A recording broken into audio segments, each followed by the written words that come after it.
porque estamos entrenándonos. Sus primeras exposiciones, yo creo que con el tiempo, hasta el final de la clase, van a llegar a ser expertos haciendo sus datos básicos. Entonces, ya van a saber qué datos pertenecen, qué datos obviar, qué datos son positivos realmente y qué datos no nos ayudan, ¿no? Entonces, chicos, felicitarlos por ese tema. Me gustó mucho sus datos básicos, a pesar de que les he observado, pero es esa manera de que ustedes se encuentran. Muy bien, buen caso, felicitarlos también.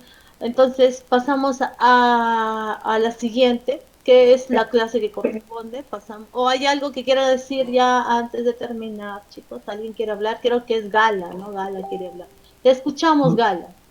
Sí, bueno, gracias por lo que dijo y también por aclararnos las dudas que teníamos, porque como mi compañero Pierre mencionó que habíamos tomado algunos datos básicos que usted, bueno, como lo tomaba como normal, quizás ahí nos hemos equivocado, ¿no? Si se podría decir así, o lo hemos tomado en cuenta para poder correlacionarlos y sacar como un dengue hemorrágico los datos básicos que teníamos. Pero eso es lo que vamos a tomar en cuenta ahora, ¿no? Para poder Muy hacer un bien, buen Gala, diagnóstico sí, clínico. esas cosas los va a hacer expertos, esas cosas les va a hacer cada vez más experimentados en hacer sus datos básicos. Realmente es una herramienta importante y me alegra mucho que lo estén utilizando. Es algo para Sí, destacar de este. gracias, doctora. Algo más, chicos, algo más que quieran decir, algo que haya quedado al aire. Jonathan, Luciano, estás muy callado, tú siempre hablas. ¿Qué pasó? Doctora, buenas noches. Hola, Richard. Richard, algo que quieras preguntar. No preguntar, sino aportar y complementar lo que mis compañeros han hablado acerca de lo que la hemoglobina se mantenía en el rango normal, ya que la característica Eh, cardinal del dengue es porque hay una pérdida de plasma que por el aumento de la permeabilidad vascular, y eso hace que se hemoconcentre, y hay datos que ujú, dicen que hay un aumento mayor de 20% por encima del valor inicial, ¿no? También hay derrame pleural, ascitis, ujú, y eso es la característica de claro. la fiebre. También se produce trombocitopenia y las manifestaciones hemorrágicas, ¿no? Y también hay presencia de dolor abdominal, los Hay vómitos algunos, persistentes. sí, así es. Hay algunos datos que sí están presentes. Eh, por eso digo, a mí me parece que tienen los datos, la información de la parte inicial de un caso clínico, ¿no? Faltó el SWAP, faltó esa otra herramienta importante que es el SWAP, ¿no? Seguir viendo, evolucionando al paciente en los siguientes días. Con eso yo creo que se llegaba al diagnóstico, ¿no? Al diagnóstico, o con eso podríamos decir que justificamos el diagnóstico, ¿no? Porque falta información, ¿no? La información que ahí se quedó. Sin embargo, hay que destacar el trabajo de todos ustedes, definitivamente. Es un sacrificio que hacen buscar un caso clínico, ¿no? Más adelante van a haber casos mucho más interesantes, me imagino. Muy bien, chicos. ¿Alguien más que quiera ya aportar las últimas aportaciones ya? ¿Tienen clases hoy día de diagnóstico por imágenes? Sí, doctora. Sí, sí, Sí, Muy doctora. doctora. bien, qué correcto. Entonces termina hasta acá. Iniciamos con la otra parte importante que también es bastante, es un montón. Vamos a tener que correr, ya, vamos a tener que correr. A ver, un momentito.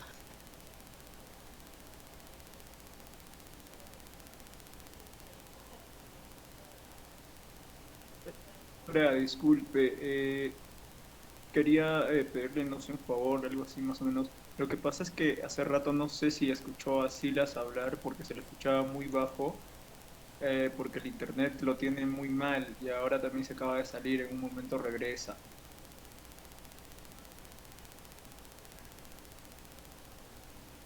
Está bien, no hay problema. Sí, es comprensible.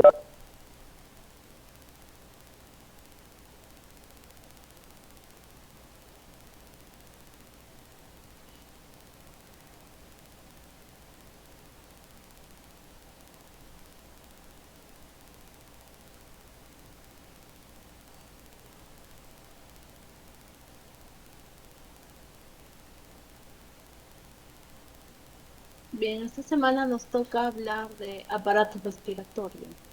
Bueno, damos inicio a la clase con esta parte de lo que es la semiología del aparato respiratorio.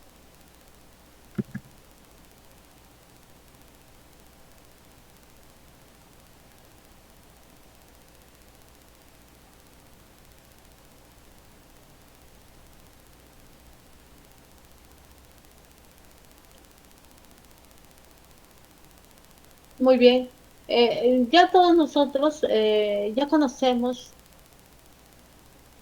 información importante, básica, necesaria del aparato respiratorio, ¿no? Sabemos que el aparato respiratorio está conformado pues desde la parte externa hasta desde la parte superior hasta la parte más inferior por algunos órganos importantes por donde van a transcurrir o el pasaje del oxígeno hasta los pulmones y generarse la hematosis, ¿no? Está constituido por las fosas nasales, ¿no? Por la cavidad oral o bucal, la faringe, la laringe, la tráquea, los bronquios, los bronquios, el bronquio principal, ¿no? En este caso el derecho, el izquierdo. Luego de ellos, bronquiolos, claro, se van a dividir en los bronquiolos. Pasemos a los pulmones, ¿no? Izquierdo, derecho y el diafragma. Bueno, en la cavidad nasal y la faringe, el aire inspirado se calienta, eso ya lo saben ustedes, y capta vapor de gas. Entre la tráquea y los sacos alveolares, las vías respiratorias se van a dividir 23 veces, ¿no? El área transversal de la tráquea es de 2,5 centímetros. Bueno, acá tenemos la foto de un pulmón, ¿no? Un pulmón, además de eso tenemos a la tráquea, con este tejido de, de composición de cartílago con unos anillos. Esos anillos se encuentran en la parte anterior, ¿no? Y en la parte posterior es muscular, ¿no? Muscular. Acá tenemos el lóbulo, el pulmón en el lado derecho se va a dividir en tres lóbulos, eso ya lo saben, ¿no? El lóbulo superior del pulmón derecho, el lóbulo medio del pulmón derecho y el lóbulo inferior. A diferencia del izquierdo, vamos a tener el lóbulo superior y el lóbulo inferior. Además, ahí vamos a ver los bronquios, como ya decíamos anteriormente, el bronquio primario, que es el izquierdo o el derecho. Estos se van a subdividir en los bronquios secundarios y en los bronquios terciarios. Acá tenemos una subdivisión, el árbol de la subdivisión. Vamos a ver que la división de estos, desde la tráquea hasta los bronquios, bronquiolos y bronquiolos terminales, son netamente de conducción, zona de conducción. Posterior a esto, estos bronquiolos respiratorios van a tener que conducir hacia los conductos alveolares, ¿no? Y luego llegar hacia los sacos alveolares. Esa es la zona de respiración, ¿no? La zona respiratoria. Está dividido en zona de conducción y zona respiratoria. La de conducción son las primeras 16 generaciones de las vías formadas por los bronquios, bronquiolos y bronquiolos terminales. Estas van a transportar el gas desde y hacia el exterior. La zona de transición respiratoria formada por 7 generaciones restantes y comprenden a los bronquiolos respiratorios, conductos alveolares y alveolos en la cual se realiza el intercambio de gases. Muy bien, el área transversal de los alvéolos es de 11.800 centímetros cuadrados, por lo que el flujo de aire en las vías respiratorias pequeñas disminuyen a valores muy bajos. Es 11.800 centímetros cuadrados. Ahora, existen 300 millones de alvéolos rodeados por capilares en los humanos y el área total de las paredes alveolares en contacto con dichos capilares en ambos pulmones se aproxima a 70 metros cuadrados, ¿no? O sea, es bastante. Si nosotros lo desenvolvemos, imagínense hasta dónde llegaría.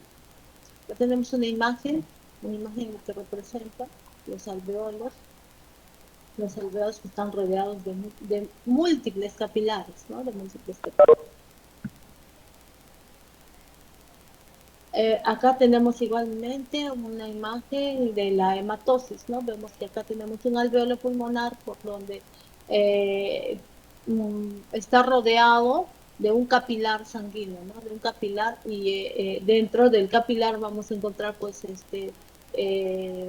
glóbulos rojos, algunos deprovistos de oxígeno y por lo tanto que conllevan en este caso el dióxido de carbono y otros están recargados con oxígeno, ¿no? Eso ya lo sabemos, la hematosis ya lo hemos estudiado en fisiología. Los alveolos están recubiertos por dos tipos de células epiteliales.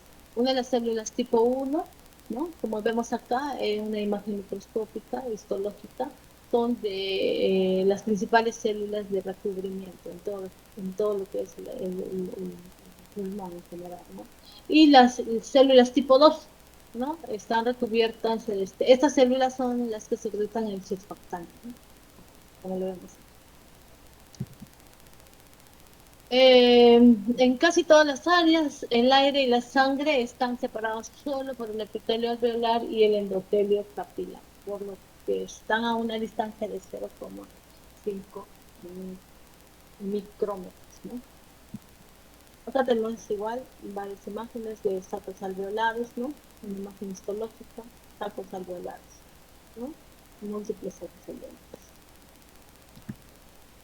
Ahora, cuando nosotros hablamos del sistema respiratorio y vamos a trabajar en lo que es la parte de la semiología del sistema respiratorio, existen motivos de consulta. Eh, eh, Cuando ustedes sean médicos, las principales causas del por qué acude el paciente a vuestro consultorio es porque presentan tos, disnea, expectoración, hemoptisis, dolor torácico, ¿no? Y junto con estas vamos a encontrar que el paciente va a presentar fiebre, astenia, anorexia, pérdida de peso. Entonces vamos a ir viendo estos síntomas ya, bueno, la clasificación de la tos. Según sus características, pues vamos a conocer que hay la tos ferina o la tos quintosa, ¿no? Ese tipo de tos son que se presentan con expiraciones violentas, ¿no? Tienen que inspirar violentamente, toser y toser, ¿no? Entonces, son paroxísticas, tienen mucosidad escasa y es pegajosa. Pueden generar muchos vómitos, es emetizante por lo tanto, y estos predominan en las noches, ¿no? Eh, la otra tos es la tos emetizante, es la tos que va a producir vómitos y generalmente esto se presenta en niños, ¿no? El otro tipo de tos es la tos coqueluchoide, que es una por excitación o por irritación del neumo gástrico, ¿no? Entonces es una tos que uno tose y no deja de parar, ¿no? No deja de parar de toser, es una tos persistente, ¿no? Inclusive uno pierde la secuencia o deja de inspirar el aire para poder toser, ¿no? Por la exigencia de la tos. También puede ocasionarse en tumores mediastínicos, ¿no? Por este problema neurológico, ¿no? O la excitación del neumogástrico. La otra es la tos perruna o la tos bronca, ¿no? Esa tos es seca, es intensa, con accesos nocturnos y es porque está afectada la laringe, la glotis, ¿no? Laringitis, glotitis. Y la otra es la tos bitonal, pues, ¿no? Que es una tos debido a una parálisis de las cuerdas vocales. Se van a escuchar dos tonos por una vibración diferente de estas cuerdas vocales, que una está paralizada y la otra no. Hay compromiso del nervio recurrente y también pueden ocasionarse en los tumores mediastínicos. En la tos quintosa o la tos ferina, los accesos de tos son paroxísticos, se inician con expiraciones violentas y explosivas, seguidas por una inspiración intensa, ruidosa, provocada por el espasmo de la glotis y termina con la eliminación de mucosidad escasa y pegajosa. También son emetizantes y se genera mayormente en las noches. También puede ser provocada por el coqueluche. Y la tos coqueluchoide es similar a la anterior, pero sin componente inspiratorio, ¿no? No hay mucho componente de la parte inspiratoria. Resulta de la excitación del nemogástrico, está generada también por tumores mediastínicos. La otra es la tos ronca o la tos perruna. Se presenta como accesos nocturnos, ¿no? Es una tos persistente durante las noches, ¿no? En tipo acceso. Es una tos seca, es intensa, está provocada por una laringitis glótica o por una tuberculosis. La otra es la tos bitonal, como ya les decía, de dos tonos por la vibración diferente de las cuerdas vocales por parálisis de una de ellas. Está provocado también por tumores mediastínicos que comprometen el nervio rótico. Y el otro es la tos emetizante, como ya lo conocen, su nombre mismo lo indica, es una tos que provoca vómitos y habitualmente anemia. En todo caso, pues no, chicos, ahorita ya conocemos cómo son esos tipos de tos, las clasificaciones, ¿no? Y cómo se presentan la tos. Es un síntoma, es un signo también constante de las enfermedades respiratorias. Casi siempre un paciente con enfermedad respiratoria te va a venir por presentar tos. ¿Qué es la tos? Es un acto reflejo, es un mecanismo de defensa desde el punto de partida variable anatómico. Está causada por múltiples estímulos y son conducidos básicamente por el nervio, de manera aferente y a través de los nervios laringes inferiores y reptiles de forma diferente. Es la sucesión de varios movimientos respiratorios violentos efectuados contra una glotis entrecerrada y por medio de los cuales el aire contenido en las vías aéreas en los pulmones, ¿no? Así como las secreciones de los materiales extraños van a, eventualmente aspirados, se van a exponer hacia el exterior, se van a eliminar hacia el exterior.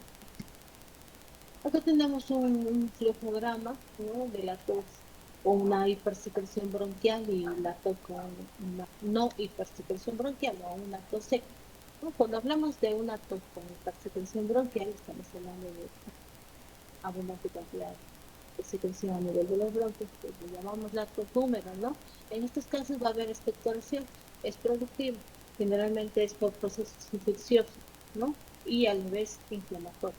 Están comprendidos aquí el árbol bronquial y el parénquima pulmonar, ¿no? En una tos seca, generalmente es por procesos irritativos a nivel de la laringe y la tos.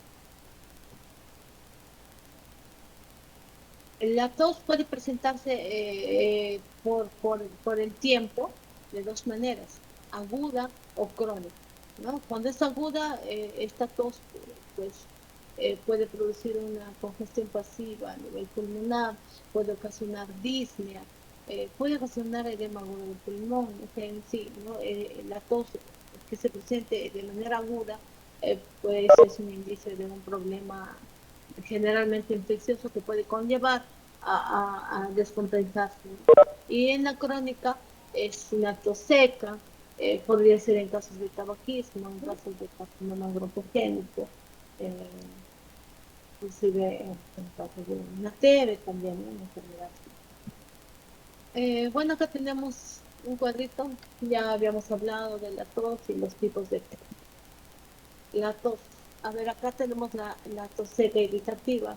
Eh, ¿Cuándo se presenta este tipo de tos? Cuando hay una faringotraqueitis, una sinusitis, una poliposis nasal, afección del conducto auditivo externo, el síntoma, ¿no? Y cuando hay patología de la pleura, en el pericardio podemos tener una tos irritativa.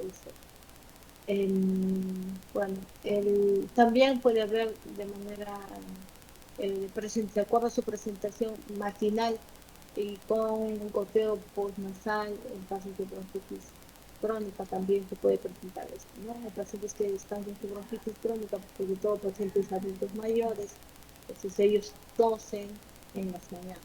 Y hay otros que tienen tos a predominio nocturno, por ejemplo, eso se presenta en enfermedad por reflujo gastroesofágico, ese reflujo que se presenta en las noches por estar en decúbito dorsal, durmiendo o post a la ingesta de la cena y luego se van a descansar, le va a generar una tos, ¿no? Ese reflujo por irritación, ¿no? Una sinusitis también, las bronquiectasias también te pueden generar una tos nocturna.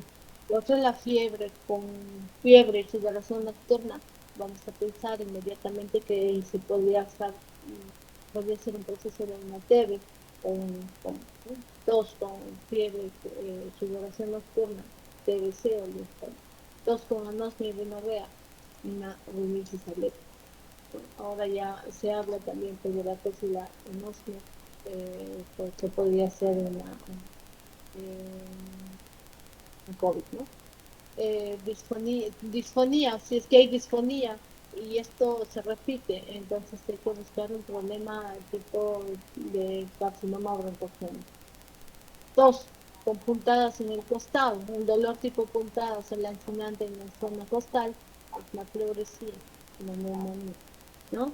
Ahora, los beta bloqueantes orales, el timolol, los yecas, el ASA, los AINES, las nitrofurantoínas y otros fármacos nos pueden producir tos, ¿no? La beclometasona y el bromuro de hipotropio también damos justamente para disminuir algunos excesos de tos, para disminuir algunas procesos inflamatorios a nivel bronquial, también nos pueden producir tos, ¿no? Eso está para tomar cuál es el mejor medicamento para el paciente, previo a una infección. Y la expectoración. ¿Qué es la expectoración? Es otro síntoma frecuente por el que el paciente acude a visitar al médico en la consulta externa, ¿no? La expectoración es un síntoma que consiste en la eliminación de secreciones. Estas secreciones son procedentes del aparato respiratorio que supere si es que supere los 100 mililitros diarios que normalmente se deglute, ¿no? En forma insensible en adulto mayor, ¿no? Nosotros generalmente deglutimos, pero hay algunos que producen en forma de expectoración y la eliminamos, ¿no? La clasificación de la expectoración puede ser serosa, y cuando es serosa, la expectoración es de líquido claro, pues espumoso, amarillento o ligeramente rosado. Puede haber en el edema alveolar, ¿no?, que está iniciando o en un cáncer broncoalveolar, esa expectoración serosa como clara de huevo, transparente, ¿no? Entonces, si alguien expectora y está eliminando con esas características, entonces habría que hacer una investigación más a fondo, ¿no? La otra es cuando es mucosa, ¿no? Incoloro, transparente, de difícil eliminación, o puede ser fluido, puede ser denso, ¿no? En casos de bronquitis crónica, ¿no? O también en las bronquiectasias, ¿no? La otra tos, que es la tos con expectoración sanguinolenta, ¿no? Es generalmente es el esputo hemoptoico, ¿no?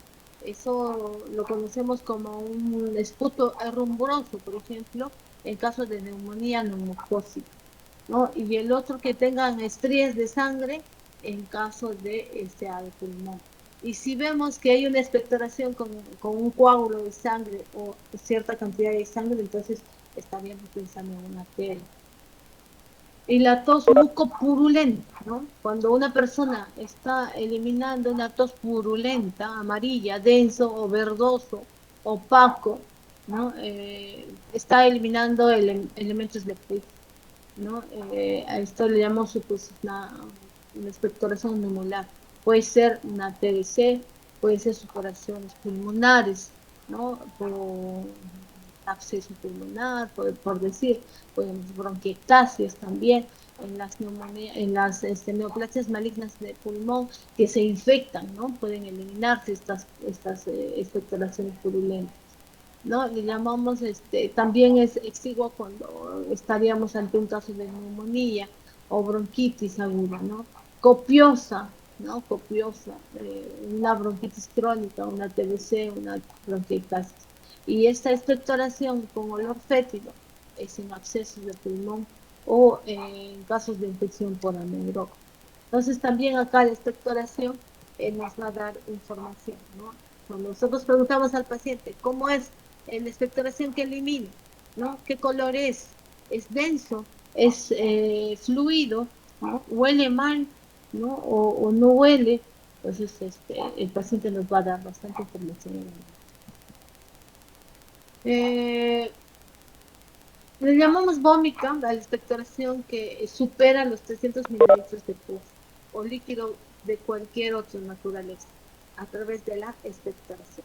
Las causas, como se decía, son los abscesos de pulmón, ¿no? Pueden ser purulentos y pueden ser fétidos. También en caso de quiste hidratídico, cuando estos se rompen, va a haber en forma de líquido de cristal de roca, o fragmentos de membranas, ¿no? O fragmentos de tejido que se van eliminando. Entonces, si el quiste hidratérico es grande, entonces podríamos estar ante una bomba, ¿no? Con mayor de 300 mililitros.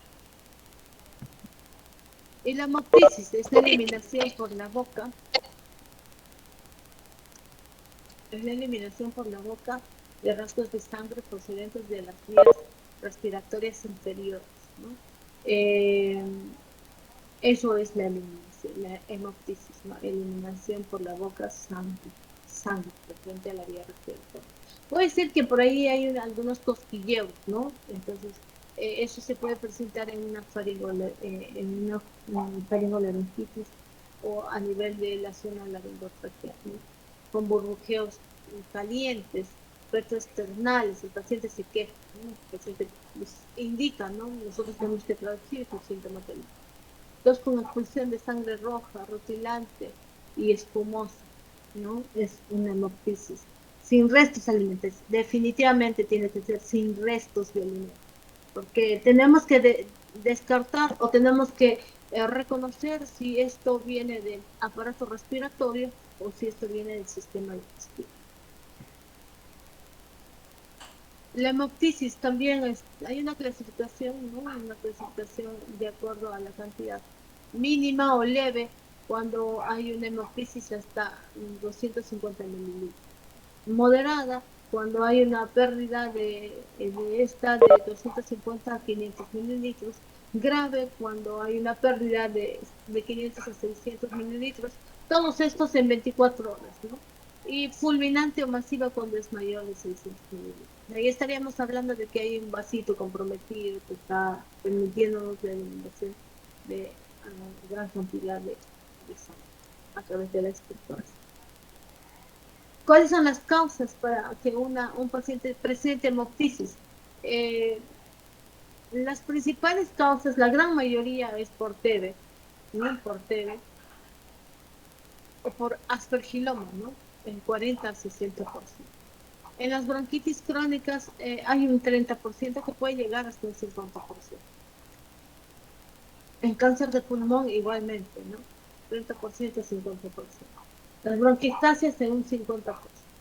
No son las causas de hemoptisis. Entonces, el otro síntoma que también se presenta en la consulta es la disnea, ¿no? La disnea. ¿Qué es la disnea? Es la sensación molesta, desagradable, de dificultad o incapacidad física para mantener una función respiratoria correcta.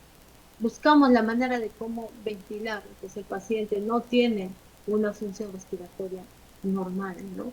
Es la percepción de una función de la cual normalmente no se toma conciencia. Entonces, cuando hay un paciente que está con disnea, pueda que no se dé cuenta y esté hiperventilando, ¿no? Y no se da cuenta. Esto ha sucedido mucho en el tema de COVID. El paciente está andando, hiperventilando y no se está dando cuenta, no hay conciencia de que está con dificultad respiratoria, ¿no? Inicialmente es compensatorio, pero posteriormente ya no, ¿no? Ya no, posteriormente se complica. Evidencias objetivas de incapacidad ventilatoria, batipnia, otro. Y la disnea, clasificación por criterio clínico. Cuando vemos que hay esfuerzo, aparece con cualquier tipo de ejercicio muscular, ¿no? Entonces el paciente se va y va a correr o va a caminar unas cuadras, entonces el paciente inicia su problema disneico, a eso le llamamos que es una disnea por esfuerzo, ¿no? Entonces que el paciente camina, vamos a echarle ejercicio. Y el otro es la disnea en reposo o la disnea permanente. Se presenta cuando el paciente se encuentra en reposo, ¿no? En decúbito dorsal, por ejemplo, ¿no? Entonces es el otro tipo de disnea que se presenta en ¿Y qué es la ortopnia, no? La ortopnia es que obliga al paciente a mantenerse en una posición sentada, ¿no? Porque en otra posición no va a presentar esto. El tripomnia que tiene una preferencia por los decúbitos laterales, ¿no? Que son extremadamente laterales. La pretipnia mejora cuando el paciente está de pie y empeora cuando el paciente se acuesta, ¿no? Y hay otro tipo de disnea, es la paroxística, que aparece y cesa de forma brusca. Si, por ejemplo, en el asma, ¿no? En asma el paciente se encuentra hiperventilando en la noche, tratando de eliminar las secreciones con sus sibilancias, con sus roncantes, y llega a las 6 de la mañana, 7 de la mañana recién está descansando. Entonces, paciente pues presenta una disnea paroxística, ¿no? O pacientes con insuficiencia cardíaca también, ¿no? Es en el asma y también en pacientes con enfermedades de vías respiratorias inferiores, ¿no? La medición de las disneas, o sea, las disneas según grados, grado 1, grado 2, 3 y 4. En el grado 1, el paciente presenta disnea cuando realiza grandes esfuerzos, correr, subir varios pisos en las escaleras, realizar deportes, hacer trabajos físicos intensos que efectuaba anteriormente sin ninguna molestia, ¿no? Pero ahora esos eventos le van a generar disnea. A eso le llamamos disnea grado 1. Y el grado 2 es cuando el paciente presenta disnea al realizar esfuerzos moderados, cotidianos, como caminar, correr un breve espacio, quizás una cuadra, subir pisos a la escalera, ¿no? Entonces, ese es el grado 2. El grado 3 es que el paciente presenta disnea cuando realizaba esfuerzos ligeros, como ir al baño, vestirse, realizarse la ducha, hablar, ¿no? Entonces, el paciente presenta disnea esfuerzos ligeros. Y el grado 4 podría ser el incapacitante, ¿no? El paciente presenta disnea en pleno reposo, ¿no? Entonces es dependiente de oxígeno, inclusive. Bueno, cuando nosotros hablamos de problemas respiratorios, nosotros tenemos que hacer el examen físico como ya lo conocemos, realizar la inspección, la palpación, la percusión, la auscultación, ¿no? En la inspección, por ejemplo, tenemos que observar alteraciones generales del paciente. Está caquético, flaquito y tiene problema respiratorio. Entonces podríamos estar ante un paciente con tuberculosis. El paciente presenta además cianosis, entonces podríamos estar ante un paciente con un problema cardiovascular, ¿no? Está presentando aleteo nasal y uso de músculos, entonces está haciendo un problema de insuficiencia respiratoria o estaría un problema de una crisis asmática, ¿no? Entonces el paciente, aparte, observándole, tiene fases abotagadas, está el color más azul, ¿no? Entonces es un paciente con bronquitis crónica. Un paciente que tiene además eritema malar bilateral y está con herpes zóster, por decirlo, el paciente estaría ante una neumonía neumocosta. Paciente que se encuentren de declive lateral o lateral, entonces podrían ser derrames pleurales, ¿no? Pleurales. También es importante evaluar la piel, el tejido celular subcutáneo, los músculos. Bueno, cuando vemos un tórax estático, si es de manera bilateral en el pulmón o el tórax en tónico o en sistematóxico. Generalmente en estos casos hay aumento de TOF, diámetro anteroposterior. Ese es ante un problema, por ejemplo, de un asma, ¿no? Un asma complicado, ¿no? Un asma estadio severo, ¿no? Eh, cuando está paralítico, por ejemplo, hay un aumento del diámetro vertical y disminución del diámetro posterior, no puede ser crónico, un estadio crónico, ¿no? Entonces, escoliótico, también un tórax escoliótico, ya sabemos que eso es por medio de una alteración de la columna vertebral. Un tórax, por ejemplo, le llamamos el pectus excavatum o infundibuliforme, es el tórax en embudo, acanalado o de zapatero, cuando hay un problema en el desarrollo anormal del diafragma, ¿no? O inclusive del esternón. El tórax en quilla o pectus carinatum, que se encadena o en pecho de pollo, ¿no? Cuando hay un crecimiento desproporcionado de las costillas, ¿no? De las costillas. Y el otro en el paciente raquítico, ¿no? Llamamos o rosario raquítico. El otro que el tórax en piriforme, de forma piriforme, un tórax piramidal, similar al tórax sencillo. Muy bien, acá tenemos puntos topográficos, ¿no? Puntos referenciales para hacer una evaluación del aparato respiratorio. En la parte superior ya sabemos que se encuentra la clavícula, ¿no? La clavícula. Acá tenemos la escotadura supraesternal y inmediatamente inferior a ese tenemos el manubrio y posterior a ese tenemos el cuerpo del esterno, ¿no? El cuerpo del esterno y al final la apéndice psicólogo. Son puntos que nos van a dar referencias para evaluar, ¿no? el aparato respiratorio. Inferiormente tenemos los ángulos costales, ¿no? Los ángulos costales.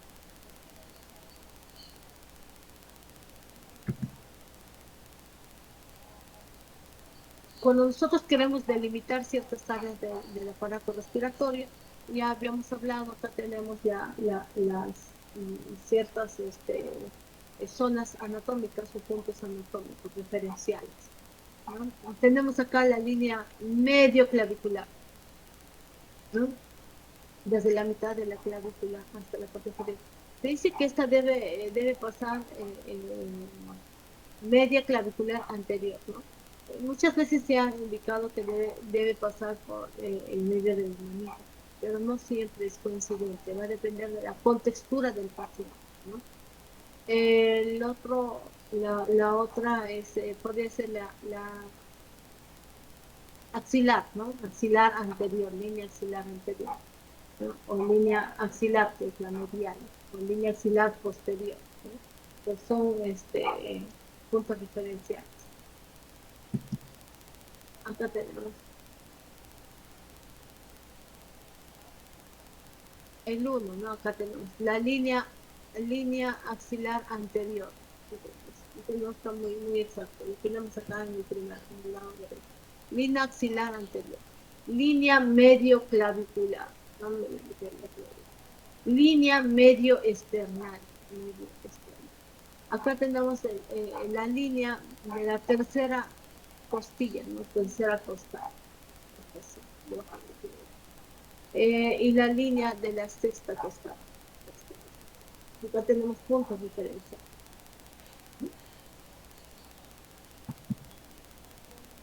Acá tenemos ciertos tipos de pulmón, el pulmón enfisematótico. Es el paciente que está hiperventilando, que está lleno de aire, de líquido por algún problema ventilatorio. Por ejemplo, el asmático que no está controlado, que está en una crisis asmática y está hiperventilando, pues se puede poner así en tórax enfisematótico, como lo vemos en paciente, con necesidad de hiperventilar e inspiración. Acá tenemos el tórax con pectum carinatum, cuando vemos que acá tiene una prominencia, ¿no? Por problemas de lo que es la parrilla costal y el esternón. Y acá tenemos el pectus excavatum, que también es lo contrario del carinatum, ¿no? Que es el pecho excavado. Entonces, ambos son patologías que van a traer secuelas, consecuencias. Por ejemplo, en problemas respiratorios, van a tener definitivamente ese problema respiratorio. En sala de operaciones, estos pacientes son de alto riesgo para el anestesiólogo, porque uno, que no se puede dar una buena ventilación para una intervención quirúrgica, son pacientes que no pueden ser bien intubados justamente por el problema que tienen, ¿no? En el tórax. Un tórax escoliótico, como ven acá, hay una deformación de la columna dorsolumbar, ¿no? ¿Y cómo evaluamos de manera dinámica, ¿no? El tipo respiratorio? Mujer, costal superior, el tipo de respiración, ¿no? ¿Cómo es la respiración en la mujer? Es costal, abdominal superior, en el hombre es costo-abdominal y en el niño la respiración, ¿no? El tórax, la evaluación de la frecuencia respiratoria. Puede haber una taquipnea, que es el extremo eh, superior, o una bradypnea, el extremo inferior. De acuerdo a la amplitud respiratoria, puede ser una batirnia o puede ser una hipopnia, ¿no? La taquirnia más la badirnia más el aumento de la ventilación nos va a conllevar a una polipnia o una hiperapnia, ¿no? El paciente va a encontrarse en dificultad respiratoria. Patrones respiratorios anormales. Eh, bueno, son por ciclos, ¿no?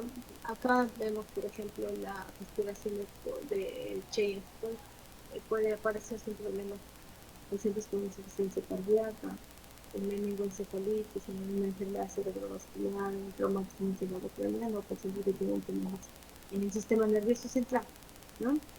Hacen apneas de 10 a 30 segundos. Luego hay un aumento progresivo de la amplitud y hay una disminución de la amplitud hasta llegar a un nuevo periodo.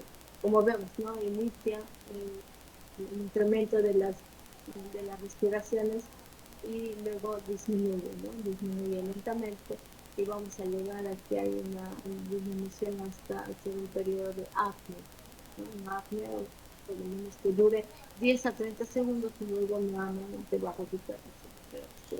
Entonces son pacientes que están haciendo respiración de leche que tienen las enfermedades que acabo de mencionarles, ¿no? Que sospechar altamente esto. El otro de las respiraciones normales, ¿no? También hay la respiración, anormales, la respiración acidótica o la respiración de apnea. Justamente esto es en el paciente acidótico, ¿no? Con cetoacidosis diabética, ¿no? Por ejemplo, ¿no? Entonces, como si este paciente también en ciclos, ¿no? Inspira, y luego hay un periodo de apnea, ¿no? Nuevamente respira y vamos a seguir viendo periodos de apnea, ¿no? Es una respiración en cetoacidosis diabético, también una acidosis urea. Tenemos la respiración Cheyenne-Stone, la respiración de Biot y la respiración de Kupffer. A la inspección, tenemos que evaluar lateralmente, ¿no? Unilateralmente. Bueno, si nosotros vamos a ver algún tipo de abogamiento, podría estar de un derrame pleural voluminoso con gran cantidad o un neumotórax. Vamos a ver que hay una retracción, pues podríamos estar ante un paciente con atelectasia, paquipleuritis o una sífilis pleural. ¿Qué más observamos a la inspección en un paciente con dificultad ventilatoria? Vamos a observar que el paciente presenta aleteo nasal, inspiratorio. El paciente puede estar presentando tirajes, pueden estar utilizando los músculos accesorios, ¿no? Y una respiración para ver. Eso a la inspección. Y a la palpación, tenemos que palpar las partes blandas de la caja torácica. Tenemos que evaluar la elasticidad de la caja torácica. Tenemos que evaluar la expansión, hasta dónde se expande la caja torácica y pedirle hablar algunas palabras y evaluar las vibraciones, ¿no? En la expansión torácica, ¿cómo evaluamos? Así como observan, ¿no? Se evalúa generalmente cuando el paciente está de espaldas, dando la espalda. Entonces, el evaluador va a colocar los dedos, ¿no? Los dedos unidos en la parte posterior inferior al cuello. Entonces, le pedimos que inspire y vamos a ver hasta dónde se separan los deditos, ¿no? Lo mismo es en las bases cuando pedimos y vamos a evaluar la expansión torácica. ¿En qué casos van a haber alteración? En casos de enfisema pulmonar, fibrosis pulmonar, en casos de derrames pleurales, atelectasia, neumotórax, TBC y o NM de pulmón, hemiplegia mitral. Muy bien, las vibraciones vocales. Cuando hay un aumento en las vibraciones vocales, cuando hay un síndrome de condensación, ¿no? O cuando hay una caverna tuberculosa, esa zona está con las vibraciones incrementadas. Y cuando está disminuida, en casos de atelectasia, en casos de enfisema, paquipleuritis, los derrames pleurales, los neumotórax y la obesidad marcada, es difícil de evaluar las vibraciones.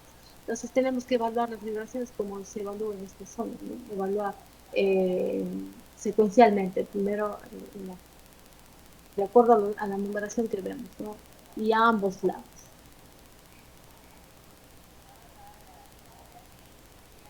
Y cuando nosotros encontramos las vibraciones vocales aumentadas en el síndrome de condensación, en la caverna tuberculosa, ¿no? Como decíamos, ¿no? Ya lo hemos repetido esto, ¿no? Entonces, la palpación, el frémito vocal táctil. Durante la palpación, el frémito vocal. Siempre hablamos del frémito vocal, ¿no? Táctil o táctil. Las vibraciones están creadas por las cuerdas vocales durante la fonación. Cuando estas vibraciones son sentidas, es el llamado frémito táctil, ¿no? Cuando le decimos que el paciente indique algunas palabras, dígale 33, 99, entonces ustedes van a palpar la vibración del frémito vocal, ¿no? O táctil, ¿no? Generalmente es repitiendo el número 33 o 99. Y a la percusión nosotros, igual que en los otros órganos, ¿no? Vamos a evaluar la sonoridad, la matidez, el timpanismo, submatidez y la hipersonoridad.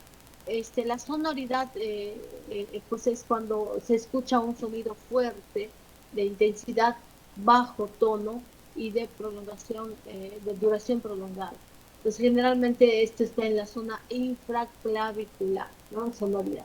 Y hay matidez, sí hay matidez al hacer la percusión, pero es débil y es breve, ¿no? Podría ser en casos, por ejemplo, de una neumonía o una atelectasis. Timpanismo, el timpanismo. Eh, si es que un timpanismo muy fuerte o con un tono intermedio, podríamos estar en un paciente con asma, ¿no? Sabemos que el timpanismo se presenta cuando hay aire, pues podríamos estar en un paciente con un enfisema, con un neumotórax, o también una bula o cavernas, ¿no? Entonces, ¿qué estamos determinando al encontrar timpanismo? Aire, ¿no? Submatidez, ¿no? Generalmente con un tono más grave, más mate, ¿no? Esa submatidez se puede presentar en una neumonía o una telectasia, inclusive un derrame.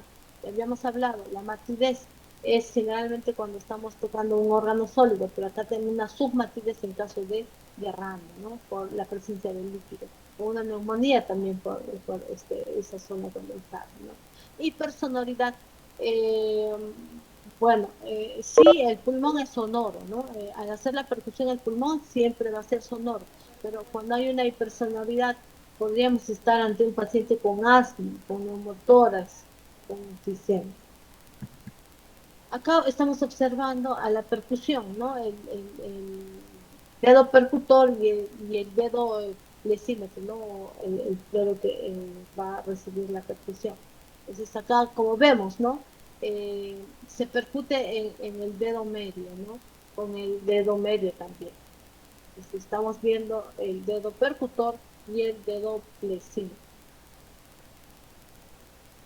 Muy bien, esa es la percusión.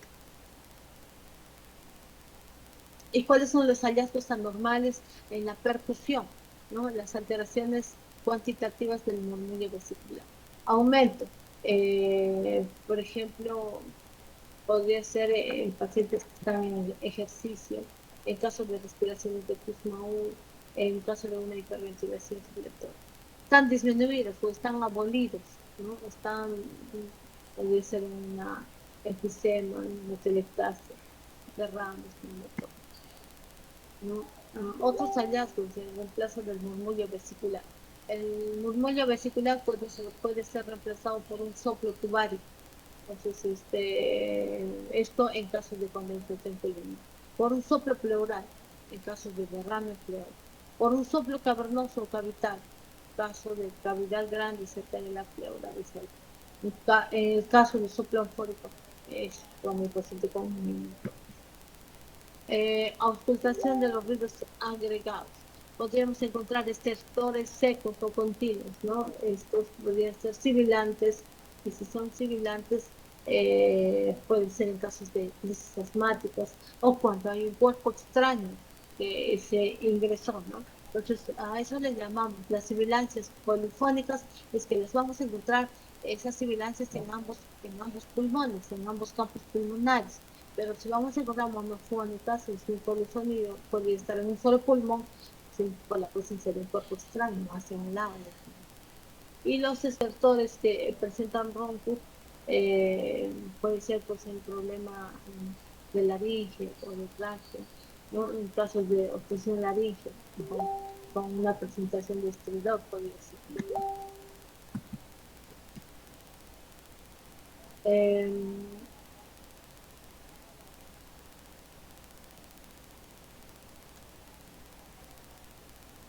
los estertores, por ejemplo, en los bronquios,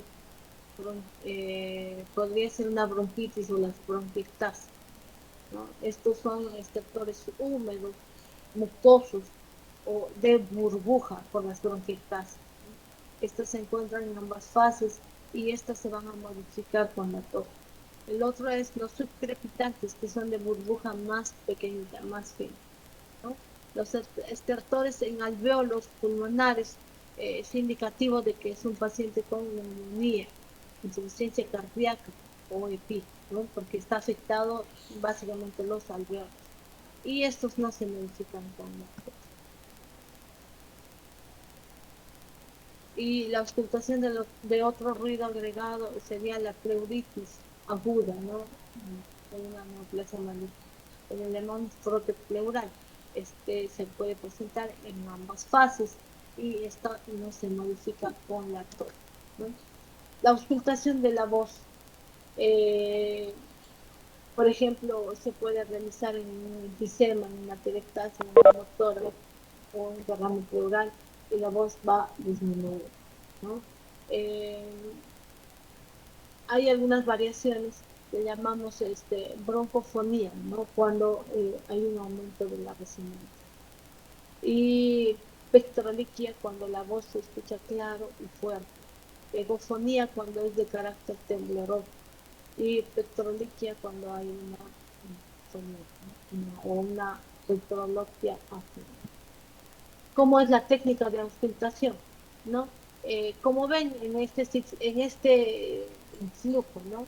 Empezamos en el lado, por decir izquierdo o derecho, depende de su preferencia, e inmediatamente van a ir a su lado contralateral, luego disminuye, luego bajamos unos centímetros hasta continuar yendo a su lado contralateral, como lo ven ustedes, ¿no? Avanzar de manera secuencial y ordenada. Igualmente acá vemos la secuencia como es la ocultación. Hay que siempre evaluar los antecedentes del paciente, hay que preguntar los datos personales. Esto nos puede conllevar a tener más información para hacer el diagnóstico. Por ejemplo, preguntar la edad del paciente y evaluar de acuerdo al caso. Edad, sexo, domicilio, vivienda, convivientes, ocupación, ¿no? Por ejemplo, antecedentes personales, puede ser el tabaquismo, la postración, cirugías recientes, alergias, usos de fármacos, ¿no? Esto nos va a conllevar a tener cierta idea de qué tipo de patologías podríamos estar evaluando en un paciente, ¿no? Patología respiratoria. Antecedentes familiares, si es que hubo casos de TB, crónica, bronquitis, fiebre prolongada, rinitis, eczema, etc. Bueno, acá vienen los síndromes. ¿Dónde estamos, chicos? Nos falta bastante. Quería preguntar, recién estamos a la mitad de la exposición y eso que estamos corriendo, ¿qué hacemos? ¿Ya empiezan sus clases? Sí, doctora. Mm,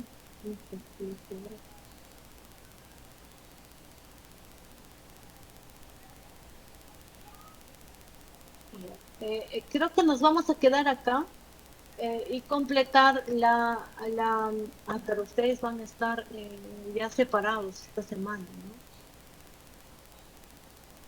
Doctora, Empiezan, sí, sí. disculpe que le interrumpa. En todo caso, ¿qué le parece si completa la teoría en las horas de práctica de cada grupo? Ah, También sí, ¿no? Puede ser, sí, claro que sí. Nos quedamos en síndromes. Exactamente a la mitad.